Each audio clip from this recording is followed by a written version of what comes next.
Supreme Court today said that apparent ethnicity is a relevant factor for reasonable suspicion for immigration detention stops. Is racial profiling justified? There's no racial profiling. Are you encouraging your agents to racially profile individuals in this country as part of their immigration? Of course I'm not. It's illegal. We're not racial profiling anybody. I just said it. You're not using race. You're not using race to justify. I just said we had to establish reasonable suspicion.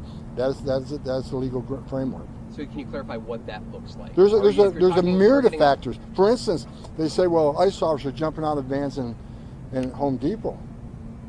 Were they there during the surveillance? Were they there when they were copping license plate numbers? Who's dropping them off and where they're going? Were they there when they're pulling intelligence reports on some of these employers? Were they there when they're running NCIC and III on these people?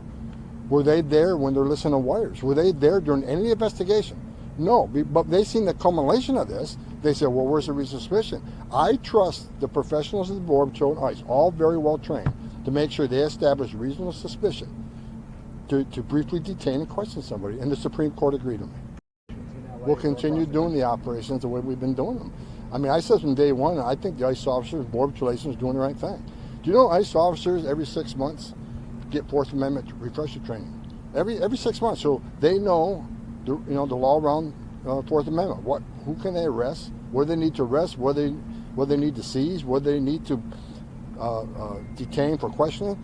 They get training all the time. And I said from day one, the judge who made that first ruling and stopped it, I don't know how she gets in the officers' heads. How does she know if the officer gathered reasonable suspicion? She don't know that. The officer does that. And despite what the media said, mischaracterized me or said, well, reasonable suspicion can be based on looks alone. I never said that. I said looks are one of many factors you have to consider. It's a multitude of factors to establish reasonable suspicion. But if an illegal alien has an MS-13 tattoo on his head, that's certainly going to be one of the factors that we consider when we add a bunch of factors together.